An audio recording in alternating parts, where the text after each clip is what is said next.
วัสดีค่ะคือหญิงเพิ่งจัดรายการเสร็จเลยออกมาจากรายการ Talking Thailand แล้วก็กลับมาถึงบ้านแต่ที่หญิงทำคลิปนี้ขึ้นมาเพราะว่าหญิงรู้สึกว่าหญิงมีข้อกังวลค่ะแล้วก็ความห่วงใยต่อ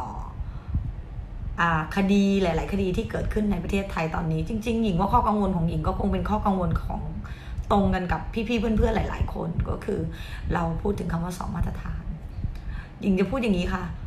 หญิงมีหนังสืออยู่2 เล่มในฐานะอาจารย์รัฐศาสตร์ที่เคยอ่านก็คือ The Republic ที่เขียนขึ้นโดยเพโต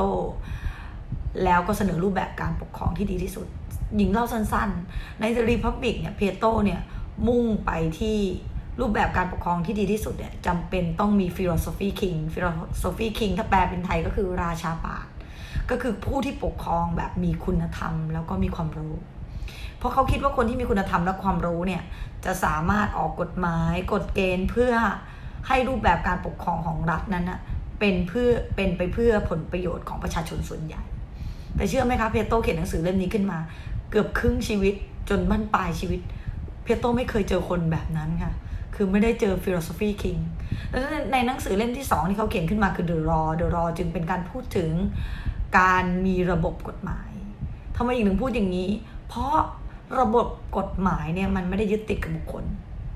มันเป็นเรื่องของการที่คนในสังคมเห็นพ้องต้องกันว่าจะใช้ระเบียบกฎเกณฑ์นี้เพื่อให้ทุกคนในสังคมเนี่ยอยู่ร่วมกันได้และอยู่ภายใต้มาตรฐานเดียวกันดังนั้นพอสังคมไทยเนี่ยเริ่มมีคำว่า2 มาตรฐานมีมานานไหมมีมานานแล้วแต่ตอนหลังๆเนี่ยมันเห็นชัดโดยเฉพาะคำว่า2 มาตรฐานในทางการเมืองเราจะเห็นว่าการใช้อำนาจของผู้มีอำนาจที่เอื้อกับกลุ่ม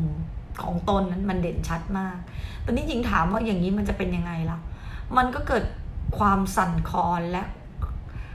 การไม่ศรัทธาในระบบกฎหมายหญิงเลยมีความกลัวต้องบอกว่าหญิงมีความกลัวเพราะเมื่อใดก็ตามที่คนมีสังคมกับความมีคำถามกับความยุติธรรม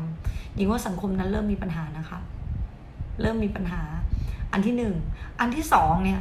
ถ้าเป็นสังคมที่ยึดโยงอยู่กับอำนาจคือคนของใครคนนั้นรอดและอำนาจจะถูกใช้เพื่อเอื้อประโยชน์ต่อพวกเราเท่านั้นนะหญิงว่ามันจะกลายเป็นสังคมซึ่งมันไม่ได้พูดกันด้วยหลักการและเหตุผลมันไม่ได้พูดกันเรื่องความถูกต้องแต่ทุกคนจะทำทุกวิถีทางเพื่อให้ได้อำนาจนั้นมาแล้วถึงทีฉันเมื่อไหร่ฉันก็เอาคืนแล้วสังคมมันจะอยู่กันยังไงอะคะหญิงก็เลยมองว่ามาตรฐานของการตัดสินไม่ว่าเรื่องกรณีของคุณปรินาจะออกมาเป็นอย่างไรนะคะหญิงอยากให้มันมีมาตรฐานที่ชัดเจน